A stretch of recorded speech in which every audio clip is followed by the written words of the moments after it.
Hello 10th class students. So students, आज की class में हम कुछ चैप्टर 1 से इंपॉर्टेंट रिएक्शंस के बारे में समझेंगे। और ये पेजेस हैं और इन पेजेस में जो केमिकल रिएक्शन है वो भी है, कंसेप्ट भी है और उसकी एक्टिविटी भी जो है बहुत इंपॉर्टेंट। ये जो एक्टिविटी होती हैं ये बहुत इंपॉर्टेंट होती हैं, ठीक है। इनसे रिलेटेड डायरेक्ट क्वेश्चन आते हैं और इंपॉर्टेंस, ठीक है। तो सबसे पहली रिएक्शन है reaction of magnesium with oxygen. अच्छा, ये जो रिएक्शन है मैंने इसका एक्सपेरिमेंटल फॉर्म भी अपने चैनल पर डाल रखा है, आप वहाँ जाकर भी इसको देख सकते हैं, इसका प्रैक्टिकल रिएक्शन भी देख सकते हैं, ठीक है। तो आइए चलते हैं हम इस रिएक्शन के बारे में बात करते हैं। तो मैग्नीशियम क्या होता है बेटा? मैग्नीशियम एक ऐसा मेटल है जिसका एटॉमिक नंबर होता है 12, ठीक है। और जो मैग्नीशियम है ये हमें हार्ड यानी कि सॉलिड सब्सटेंस यानी सॉलिड फॉर्म में भी मिल जाता है, रिबन की फॉर्म में, ठीक है। अब जब इस रिबन को, जो मैग्नीशियम रिबन होता है, इसको जब हम किसी कैंडल के फ्लेम पर इसको रखते हैं तो होता क्या है, जब ये हीट होती है, गर्म होती है, तो ये जलना स्टार्ट कर देती है। और ये जलती कैसे? ये नॉर्मली जैसे हमारे पेपर जलता है ऐसे नहीं जलेगा, ये बहुत ही ब्राइट वाइट कलर की जो फ्लेम होती है ना वो निकालती है। यानी कि जैसे हमारे पटाखे जलते हैं ना तो बहुत ही ब्राइट लाइट निकालते हैं, सेम उसी तरीके से जो मैग्नीशियम रिबन होता है वो जलता है, ठीक है। अब जब ये जलता है तो ये जो सॉलिड फॉर्म होती है मैग्नीशियम की वो किस में कन्वर्ट हो जाती है? हमारी पाउडर्ड फॉर्म में कन्वर्ट हो जाती है, वाइट ऐश में कन्वर्ट हो जाती है, वाइट पाउडर ऑफ MgO यानी कि मैग्नीशियम ऑक्साइड में कन्वर्ट हो जाती है, ठीक है। तो अल्टीमेटली इस रिएक्शन का जो कंक्लूजन क्या है कि जो हमारा मैग्नीशियम होता है वो एयर में जो ऑक्सीजन प्रेजेंट होती है उससे रिएक्ट करने के बाद मैग्नीशियम ऑक्साइड बनाता है, ठीक है। क्या बनाता है? मैग्नीशियम ऑक्साइड बनाता है। और जो मैग्नीशियम ऑक्साइड होता है इसका जो नेचर होता है वो बेसिक नेचर होता है। यानी कि जो भी ये ऑक्साइड है ना, ये कौन सी ऑक्साइड है? ये बेसिक ऑक्साइड है। अब ये हमें कैसे पता चला? एक्चुअल में मैंने अपने प्रैक्टिकल में, जो मैंने अपने चैनल पे डाल रखा है, वहाँ पर आप विजिट करके देख सकते हैं कि जो मैंने मैग्नीशियम ऑक्साइड वाली, ये जो मैग्नीशियम रिबन वाली जो प्रैक्टिकल करा है उसमें मैंने ये भी इंक्लूड किया है कि जब मैं मैग्नीशियम ऑक्साइड को, जो पाउडर्ड फॉर्म होता है, उसको वाटर में मिला करके उसको सोल्यूशन बनाने के बाद जब मैं उसमें लिटमस पेपर टच कराती हूँ, यूनिवर्सल लिटमस पेपर, तो वो ब्लू कलर में कन्वर्ट हो जाता है। और इसी से हमें पता चलता है कि जो मैग्नीशियम ऑक्साइड है वो क्या है? वो बेसिक नेचर का है। किस नेचर का है? बेसिक नेचर का है, ठीक है। किस नेचर का है? बेसिक नेचर का है।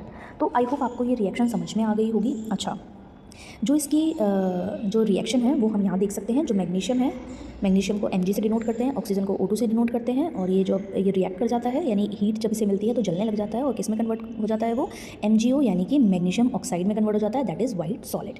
ओके, अब नेक्स्ट अगर हम नेक्स्ट रिएक्शन की बात करते हैं, जो नेक्स्ट रिएक्शन है वो भी बहुत ही ज़्यादा इंपॉर्टेंट है, दैट इज़ थर्माइट रिएक्शन, ठीक है। ये जो रिएक्शन है बहुत ही ज़्यादा, ये मोस्ट इंपॉर्टेंट रिएक्शन है, याद रखिए, ये मोस्ट इंपॉर्टेंट रिएक्शन है, कई बार बोर्ड एग्जाम्स में आ गई है। तो ये जो रिएक्शन होती है एल्यूमिनियम विद आयरन ऑक्साइड, ये बहुत इंपॉर्टेंट है और इस रिएक्शन का नाम भी है थर्माइट रिएक्शन, ठीक है। तो एक्चुअल में हम इसके प्रैक्टिकल में देखते हैं क्या होता है। तो प्रैक्टिकल में क्या होता है कि जब एक कंटेनर में हम एल्यूमिनियम पाउडर ले लेते हैं और आयरन ऑक्साइड ले लेते हैं, ठीक है। क्या लिया है हमने? एल्यूमिनियम पाउडर और आयरन ऑक्साइड, ठीक है। तो जब हम इनको जलाते हैं ना, ठीक है, जब हम इन दोनों को जलाते हैं, जब ये दोनों आपस में रिएक्ट करते हैं, जलाते इन द सेंस कि एल्यूमिनियम और आयरन ऑक्साइड जब भी आपस में रिएक्ट करते हैं तो वो एक अलग तरीके का कंपाउंड बनाते हैं, दैट इज़ एल्यूमिनियम ऑक्साइड। जो एल्यूमिनियम ऑक्साइड होता है ना वो मोल्डिंग में काम आता है। मतलब ये जब जो दोनों आपस में हम रिएक्ट करवाते हैं ना तो वो पिघल जाता है, पिघल के मतलब मोल्ड बन जाता है। मोल्ड एक ऐसी चीज़ होती है जो किसी को चीज़ को चिपकाने के लिए, मतलब हमारे वैसे चीज़ों के नहीं, जैसे लोहे वाली चीज़ों को चिपकाने के लिए यूज़फुल होता है। उसमें मतलब बहुत ही हार्ड कोटिंग बना देता है। तो अल्टीमेटली ये जो इस रिएक्शन का जो कंक्लूजन है वो क्या है? कंक्लूजन कि जब एल्यूमिनियम आयरन ऑक्साइड के साथ यानी Fe2O3 के साथ रिएक्ट करता है तो वो एल्यूमिनियम ऑक्साइड बनाता है। क्या बनाता है? Aluminium oxide Al2O3 plus iron, ठीक है, ये बनाता है। तो और जो ये रिएक्शन होती है वो एक्सोथर्मिक भी होती है और डिस्प्लेसमेंट रिएक्शन भी होती है। तो याद रखिएगा, it is a exothermic displacement reaction. अगर एग्जाम में आता है कि which reaction called as a exothermic displacement reaction, तो आपको इस रिएक्शन को बताना है। क्यों बताना है? क्योंकि देखो बहुत ही कम ऐसी रिएक्शन होगी जो कि एक्सोथर्मिक प्लस डिस्प्लेसमेंट है। आपने डिस्प्लेसमेंट सुना होगा, डबल डिस्प्लेसमेंट सुना होगा, लेकिन एक्सोथर्मिक और डिस्प्लेसमेंट दोनों हैं, ये आपने नहीं सुना होगा, ठीक है। तो ये रिएक्शन है हमारी एक्सोथर्मिक डिस्प्लेसमेंट रिएक्शन। तो आई होप आपको ये समझ में आ गया होगा। नेक्स्ट अगर हम बात करते हैं कि हाँ, इस तो ऑब्जर्वेशन में मैंने आपको बता ही दिया है कि बहुत ही ज़्यादा इंटेंस हीट प्रोड्यूस होती है और मोल्टन आयरन बनता है, यानी कि एक मोल्ड बनता है, ठीक है, मोल्ड बनता है। अब इस मोल्ड का यूज़ क्या है, क्यों हम ये रिएक्शन करते हैं? तो इस रिएक्शन का यूज़ बहुत ही ज़्यादा इंपॉर्टेंट है। क्यों इंपॉर्टेंट है? क्योंकि ये वेल्डिंग में काम आता है। अब आपने सुना होगा आपके घरों में रेलिंग्स होंगी, जो आपकी बालकनी में, आपके गेट में जो आयरन के पिलर्स होते हैं, गेट होते हैं, उनमें जॉइंट करने के लिए वो वेल्डिंग करते हैं, ठीक है। लोहे वाली चीज़ों को चिपकाने के लिए फेविकोल और यही सब तो आती नहीं है, तो उसके लिए वेल्डिंग होती है। तो वेल्डिंग की जाती है और वो इसी तरीके से की जाती है। आपने कभी नोटिस किया हो तो उनके पास एक ना वायर्स होती हैं, तो जो वो वायर को जब वो चलाते हैं ना तो वो मेल्ट होकर एकदम से चिपक जाती है, वो पिघल के एकदम से वो चिपक जाती है। ठीक है, तो आई होप आपको ये समझ में आ गया होगा। तो ये जो थर्माइट रिएक्शन है वो वेल्डिंग ऑफ रेलवे ट्रैक्स में यूज़ होती है, और ये जो इसकी रिएक्शन है वो ये है, एल्यूमिनियम रिएक्ट करता है आयरन ऑक्साइड के साथ और बनाता है एल्यूमिनियम ऑक्साइड देन आयरन। ठीक है, मोल्टन आयरन बनाता है। तो आई होप आपको ये समझ में आ गया होगा। अच्छा, एक चीज़ और, जब ये रिएक्शन होती है ना, due to the intense heat जो आयरन होता है ना वो मेल्ट हो जाता है। ये जो आयरन ऑक्साइड है ना, आयरन ऑक्साइड, इसमें से जो आयरन होता है वो मेल्ट हो जाता है, और मेल्ट होने की वजह से ना वो जो चीज़ को हम चिपका रहे होते हैं ना वो चिपक जाती है। अब ये रेलवे ट्रैक्स में भी यूज़ होता है और बाकी जगहों में भी यूज़ होता है। जैसे कि हम अपने घर में रेलिंग्स बनवाते हैं, अपने आयरन पिलर्स को या आयरन के गेट्स को हम जॉइंट करवाते हैं, तो वहाँ पर भी ये वेल्डिंग का बहुत यूज़ होता है। ठीक है, तो आई होप आपको ये क्लियर हो गया होगा। नेक्स्ट रिएक्शन हम देखते हैं। नेक्स्ट रिएक्शन है हमारी जिंक और सल्फेट या कॉपर सल्फेट के साथ। और ये जो ये रिएक्शन है zinc with copper sulphate, that is a displacement reaction. ठीक है, डिस्प्लेसमेंट रिएक्शन है। आपने डिस्प्लेसमेंट सीरीज़ या रिएक्टिविटी सीरीज़ आपने लर्न की होगी, और वो बहुत ही इंपॉर्टेंट है। जब भी आप एग्जाम में जाओ तो एक ये हिंट है आपके लिए, एक ट्रिक है कि जब भी आप एग्जाम में जाओ, एग्जाम से पहले आप उसे रीड करके जाओ, और जाते ही वहाँ पर जैसे ही आपको रीडिंग टाइम मिलता है, क्वेश्चन पेपर मिलता है, आप पीछे पेपर में नोट डाउन कर लो। क्यों? क्योंकि बीच में हम भूल जाते हैं अपना करते करते, तो कोई चीज़ याद ना रहे, इसलिए पहले ही आप उसको लिख लो। ठीक है, अब बात करते हैं डिस्प्लेसमेंट रिएक्शन के और इस एक्टिविटी की। तो ये जो रिएक्शन होती है, अगर हम इसको एक्टिविटी के थ्रू समझेंगे तो यहाँ पर देखोगे आप, एक बीकर लिया है और बीकर में हमने कॉपर सल्फेट का सोल्यूशन लिया है। कॉपर सल्फेट का सोल्यूशन हम बहुत ही इजीली पहचान लेते हैं। क्यों? क्योंकि ये ब्लू कलर का होता है। किस कलर का होता है? ब्लू कलर का होता है। तो the colour of the copper sulphate solution is blue. ठीक है, क्योंकि जो कॉपर के क्रिस्टल्स होते हैं वो ब्लू कलर के होते हैं। अब उन्होंने क्या किया, हमने क्या किया, जिंक की जो स्ट्रिप होती है वो हमने उसमें डाल दी।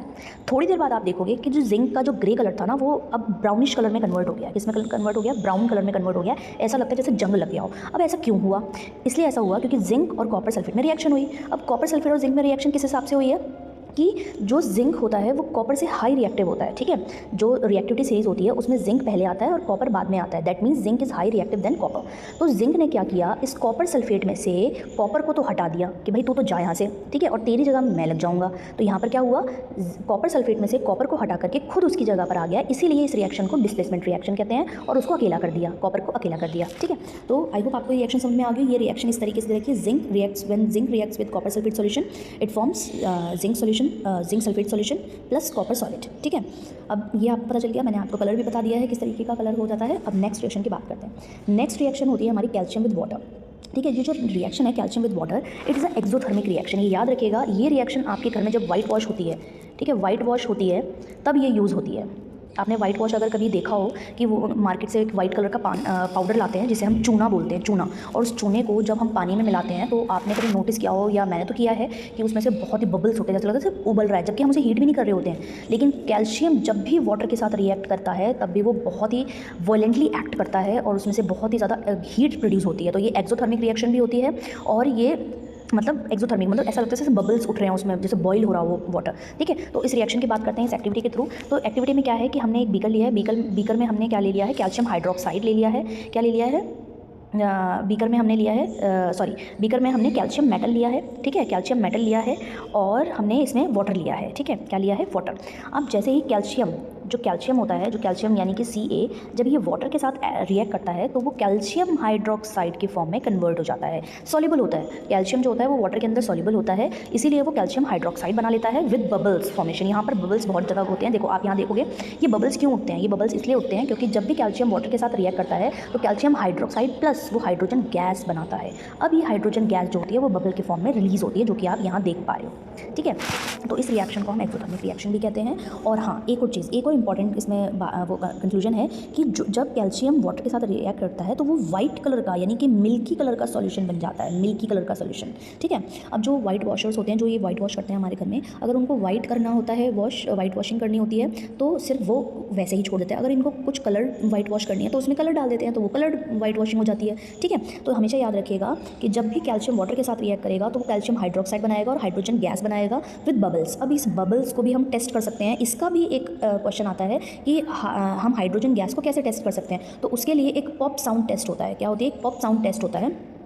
एक पॉप साउंड टेस्ट होता है। पॉप साउंड का मतलब है जब भी इस हाइड्रोजन गैस में बनेगी। अब इस टेस्ट ट्यूब को अगर मैं ऐसे रखूँगी ना तो क्या होगा, आप यहाँ नोटिस करोगे, अगर मैच स्टिक को मैं लाती हूँ तो पॉप होता है। मैंने अपने चैनल में भी एक ऐसा एक्सपेरिमेंट डाला है जिसमें कि हाइड्रोजन गैस रिलीज़ हो रही है, और वो मैंने मतलब प्रैक्टिकली करके भी दिखाया, तो आप वहाँ से देख सकते हैं। ठीक है, तो इसकी रिएक्शन है वो यहाँ पर दे रखी है। When calcium oxide reacts with water it forms milky aqueous solution that is calcium hydroxide plus hydrogen gas. ठीक है, बबल्स के फॉर्म में हाइड्रोजन गैस मिलती है। तो ये थी हमारी 4 important chemical reaction from chapter 1 of class 10th। So I hope हम धीरे धीरे करके बहुत ही शॉर्ट ट्रिक्स और भी समझेंगे, कुछ इंपॉर्टेंट चीज़ें समझेंगे। क्वेश्चन पेपर्स और सैम्पल पेपर्स मैं डाल रही हूँ अपने चैनल पर रेगुलरली, आप प्लीज़ उसमें से प्रैक्टिस करिए और अपने प्रिपरेशन को बूस्ट करिए। That's all.